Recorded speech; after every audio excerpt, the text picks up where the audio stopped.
in Australia. For instance, the Federation North Queensland, only but 5 minutes by swim across into the south part of my country. Ruth Rungula, TV1 News. Campaign manager of a PNG activist NGO group, Act Now, Eddie Tanago, was arrested and charged yesterday, Wednesday, December 11th, for posting defamatory remarks against the PNG Forest Authority Managing Director, John Mosoro. Mr. Tanago was picked up and detained by Gordon's police early yesterday morning and questioned over claims of sharing a certain advertisement on social media 2 weeks ago. The advertisement carried a face photo of the managing director of PNG Forest Authority, John Mosoro, and what's alleged to be some misinformation. Police claimed Tanago made defamatory remarks about the MD on the Act Now Facebook account and its official website on the 27th of November, 2022. Police said Tanago also used a face photo of the MD on the Act Now page without his consent. This came after an FM 100 talkback show which invited 3 senior forest officers as their host on the 25th of November. According to police report, the suspect, Tanago, extracted the MD's photo from the FM 100 talkback advertisement and reposted it on the Act Now page, which went viral. This was done without the MD's consent and approval, which has turned to damage his reputation and personality. Police alleged that Tanago admitted to police that he did not seek the consent of the MD for the use of his photo. Tanago was arrested and charged for posting defamatory remarks on social media under Section 21(2) of the Cybercrime Act of PNG. He was taken to the Burka police station holding cell and released on a 5,000 bail on Wednesday afternoon. Tracy Pa, TV1 News. Walamu St. Francis Nuku Secondary School in West Sepik Province is embracing technology despite facing challenges with infrastructure and connectivity.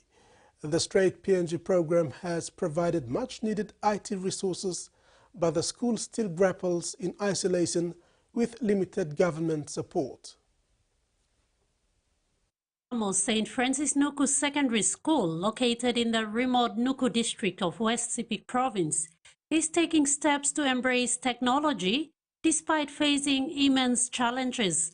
Established in 1970 as Walamo High School, this institution was upgraded to secondary status 3 years ago.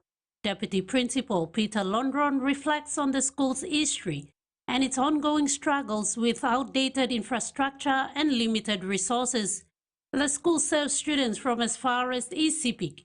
Students endure long, stressful journeys to access education, and government support remains scarce.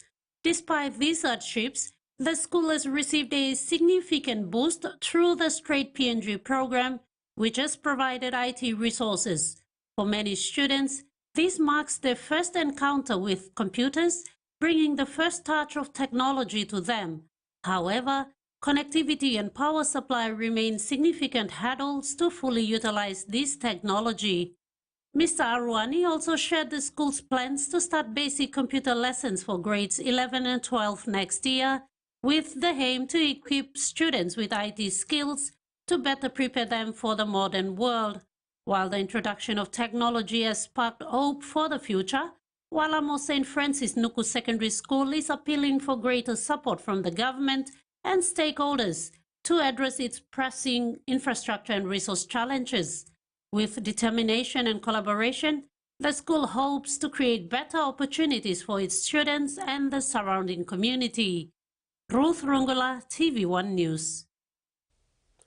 The Simberi Gold Company Limited celebrated the Universal Children's Day with the students at Elad Early Childhood Learning Center in Simberi, New Ireland Province.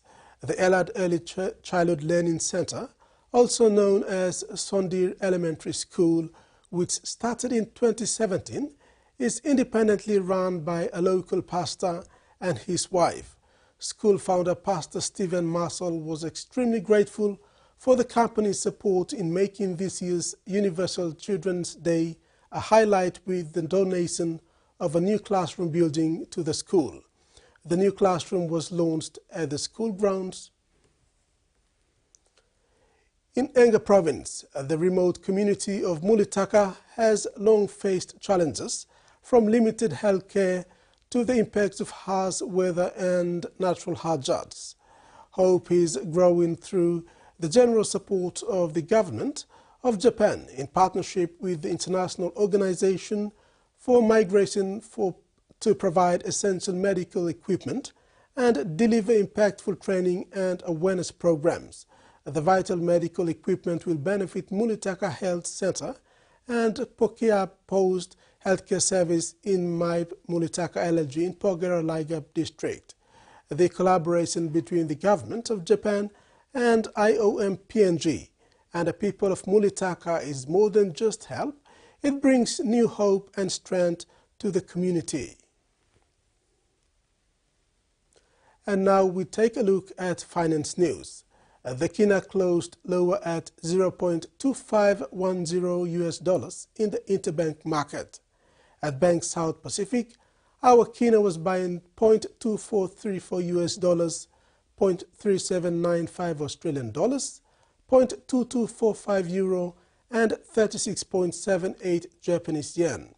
Looking at commodity prices at New York close, gold, cocoa, palm oil, and crude oil closed higher, coffee closed lower, and copra and copper closed the day unchanged.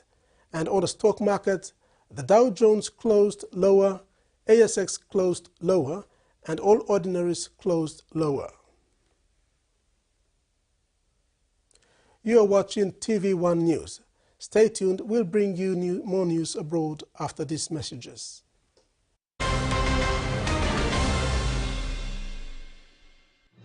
Experience a convenient and smarter way to do your banking with BSB Mobile Banking. You don't have to leave the office or your home to pay for bills. You can view your account balance, transfer funds, top up phone credits, or purchase easy paid units wherever you are. Visit your BSB branch today to register now for BSB Mobile Banking. BSB Mobile Banking, the smarter way to bank. BSB, our bank, our people. Hiya, Mama. You wait then, but me add him special flavor. Put in more flavor, put in more taste. Magic kakaru, get up and big smile on face. Time for kimchi and a great kumutu. Sip, sip, the moo, yes, magic on you.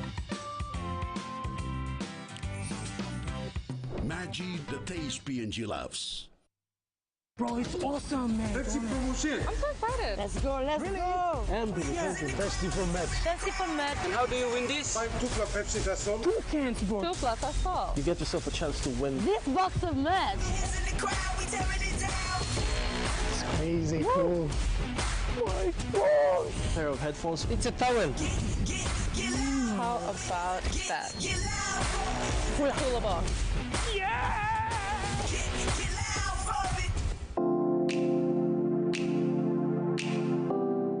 Christmas and New Year's greetings to our valued guests. Thank you for choosing Seedler Bay Hotel during your time in Manus Province. We wish you a joyful Christmas and a new year filled with happiness, health, and special moments with your loved ones. Merry Christmas and a Happy New Year. With gratitude, the management team of Seedler Bay Hotel in partnership with Tashan Group Limited.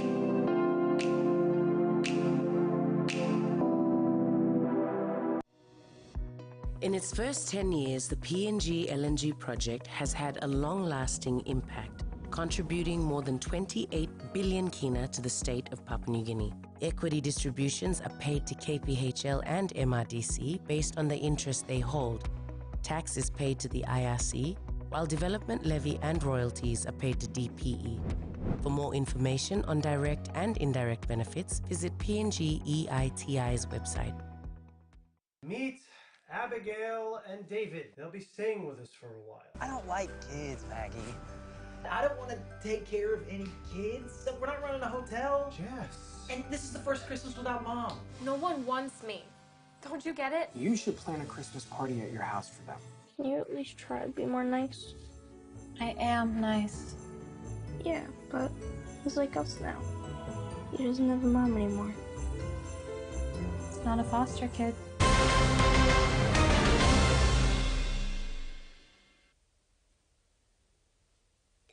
Thanks for staying with us. Storms, mold and mosses are all part of living in northern Australia.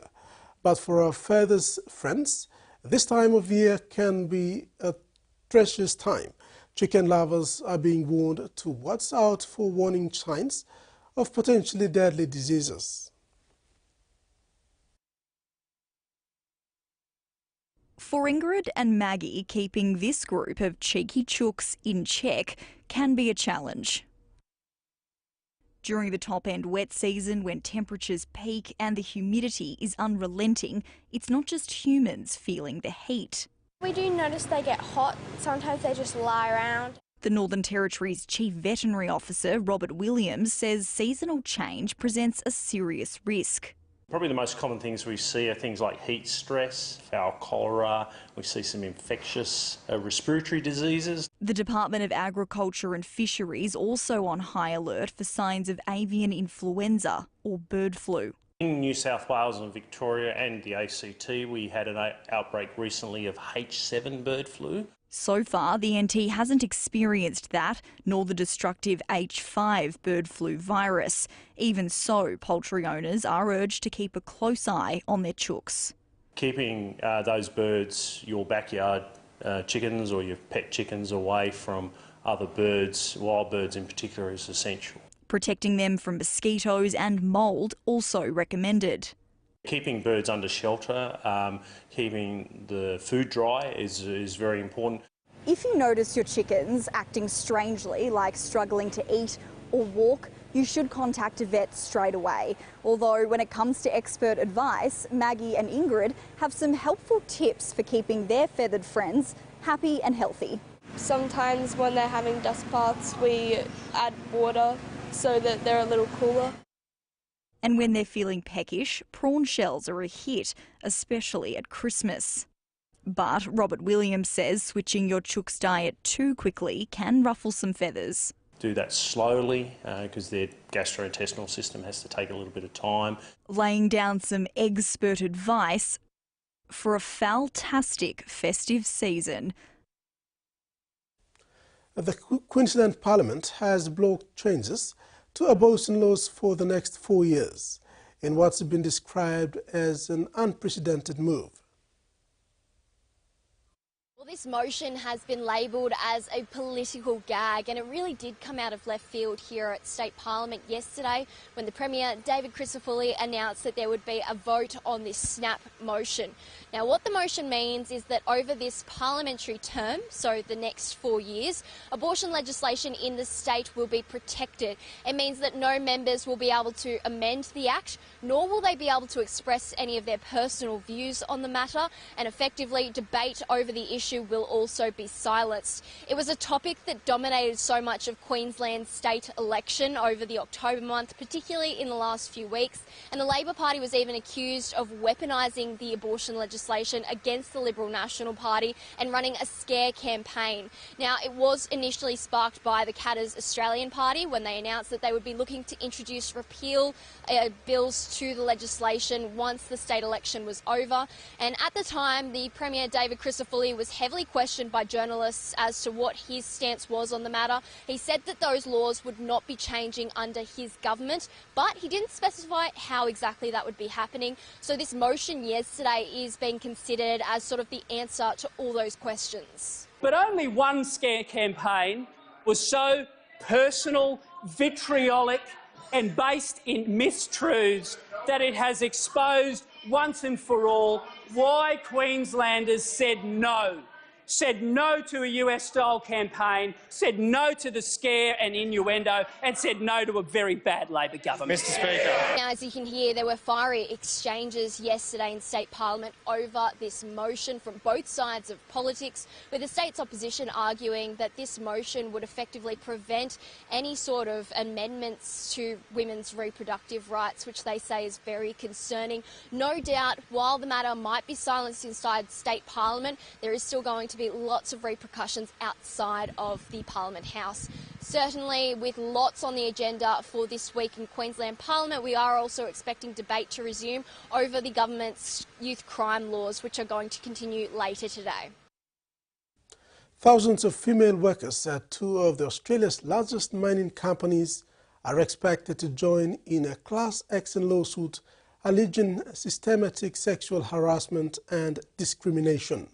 The lawsuit contains shocking details of alleged abuse against women employed at remote mine sites operated by Rio Tinto and BHP. Being groped, verbally abused, pressured for sex, or being told rape is not rape if you're passed out. They are just some of the horrific allegations of sexual assault that have come to light through class actions against Rio Tinto and BHP. These women have been exposed to masturbation videos. They have been exposed to penises being flopped out in front of them. They have been exposed to men who drop their pants and defecate in front of them and then laugh about it. And there are women that have had spy cameras put into their rooms by certain men to watch them undress or shower. This is what allegedly happened to Angela Green, who worked for BHP as an explosives expert at a Queensland mine site. When she made the complaint, they locked the door behind her and they interrogated her about her sex life. She was later terminated after refusing to sign a non-disclosure agreement. Angela is one of the few women who are willing to stand up individually to these companies and put their name out there. The name of the lead applicants in the lawsuit, however, are suppressed due to safety concerns. One, a former security guard at Rio Tinto, the other was a machinery operator at BHP. They were both sacked. They have endured sexual harassment every day whilst working at these companies. Now, both companies have undergone widespread workplace cultural reviews, but still assaults continue. Just last month, Rio Tinto's progress report revealed 8 people reported actual or attempted sexual assault or rape in the past year, compared to 5 in 2021. 32 were pressured for sex.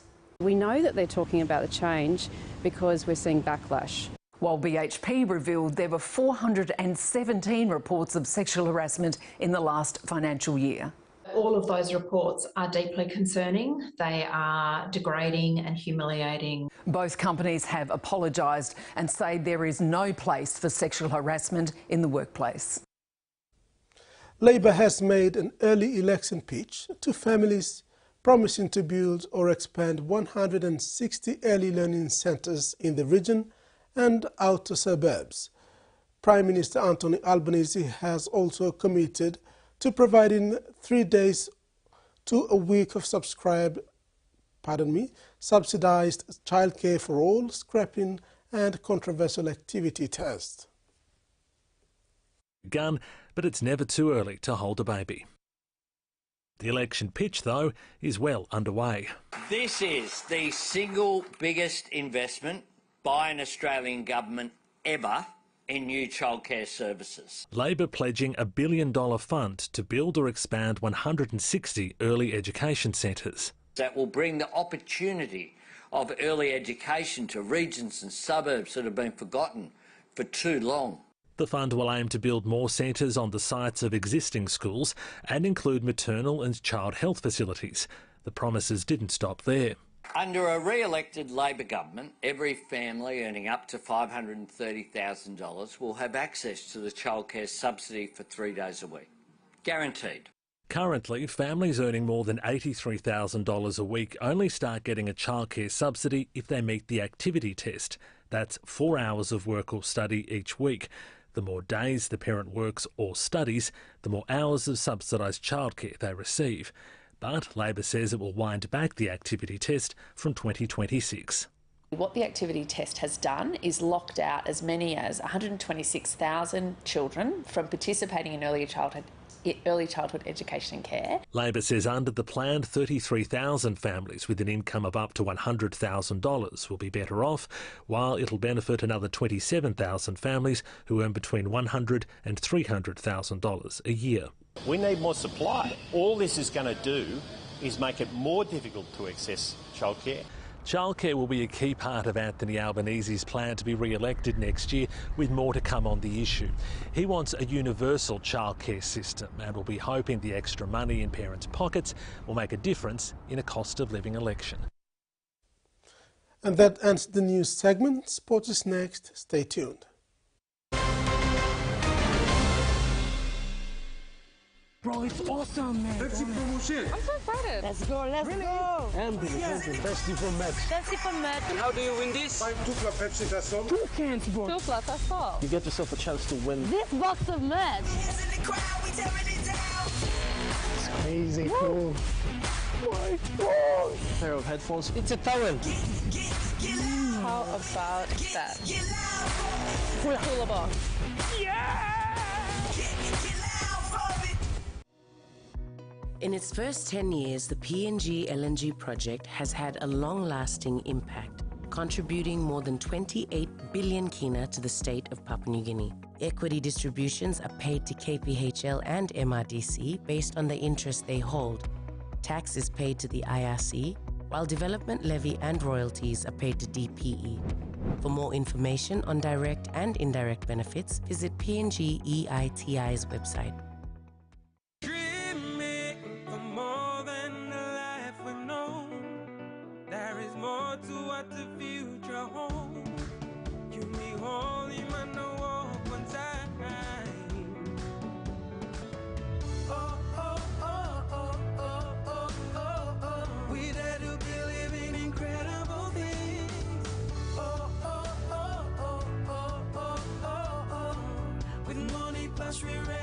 We're ready to go.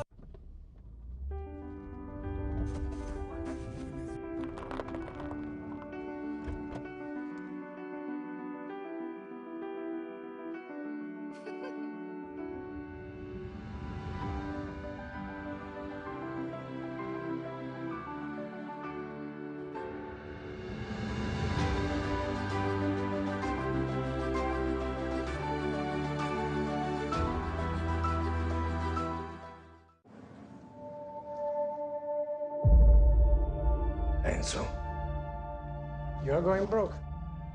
How? You spend more than you make. So what do I do? Win the Mille Miglia, Enzo. Or you are out of business. Go beat the hell out of them. Ferrari premieres Saturday, December 14th, 9 p.m.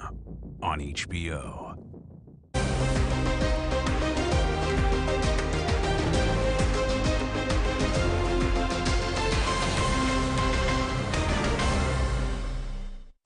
Welcome back. In sports, the NCD Governors' Cup competition is underway at various locations in Port Moresby, with about 80 teams competing.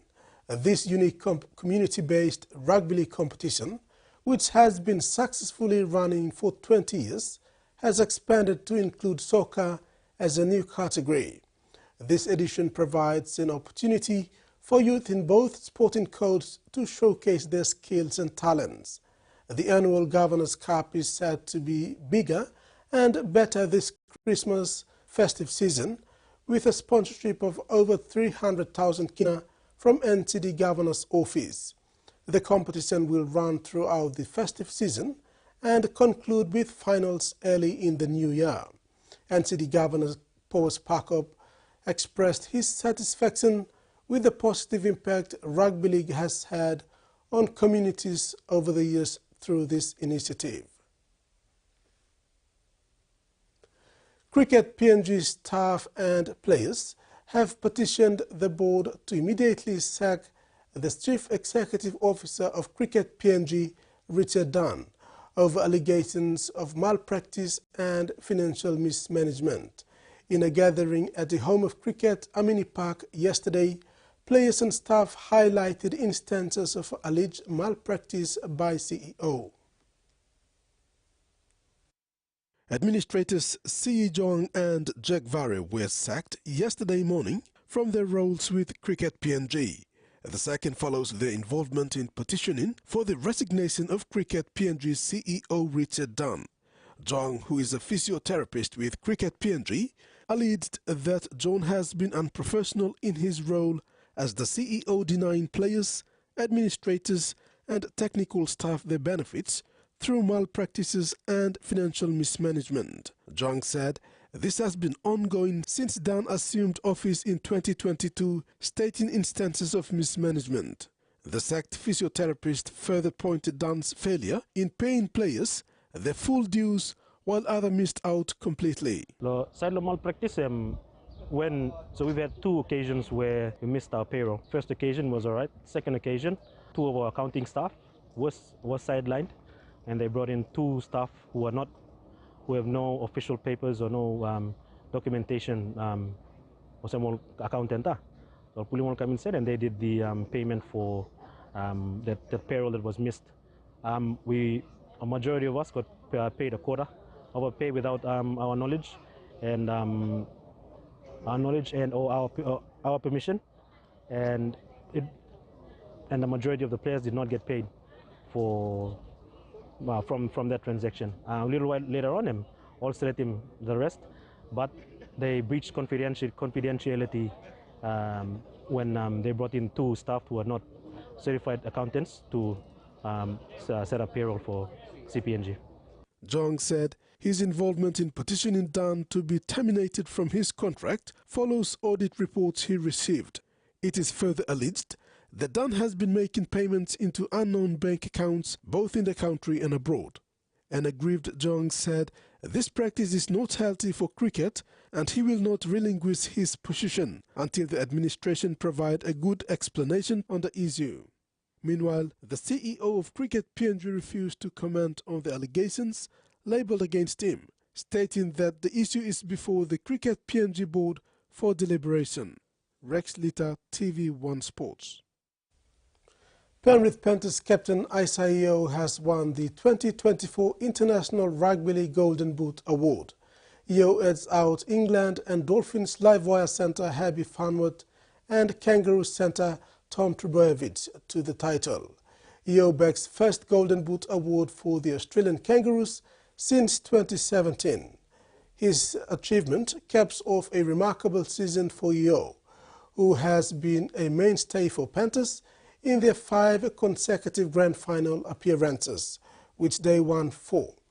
The Golden Boot Award is a fitting tribute to his efforts in leading the Kangaroos to their maiden Pacific Cup victory over Tonga. That's it for sports. Now the weather forecast. Southern, Port Moresby, partly cloudy with possible showers and thunderstorms. Alotau, evening rain showers and possible thunderstorms. Mamase, Ley, becoming cloudy with evening rain showers. Vanimo, periods of rain showers and thunderstorms. New Guinea Islands, Kavieng, few showers and partly cloudy. Kimbe, periods of rain showers and thunderstorms, then cloudy. Highlands, Mount Hagen, periods of rain showers and thunderstorm. Coral Sea, sea smooth to slight with west to northwest winds of 5 to 15 knots. Solomon Sea, sea smooth to slight with northwest winds of 5 to 15 knots. Bismarck Seas, sea slight with northwest winds of 10 to 15 knots. Pacific Ocean, sea smooth with east to northeast winds of 5 to 10 knots. Waters of southern PNG Indonesian border to Daru to Kiwai Islands to Kerema, Yule Island, Hood Point to Samari Islands, and waters of Cape Bogle to Huen Gulf to Finchafen, seas 0.5 to 1.3 meters. And waters of Finchafen through Vitia Strait to CSC Long Island, and waters of New Island to New Britain, seas 0.5 to 1.5 meters.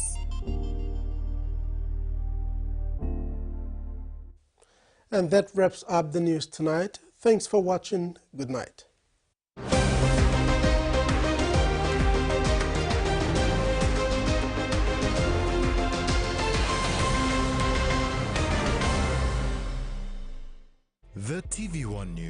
was proudly brought to you by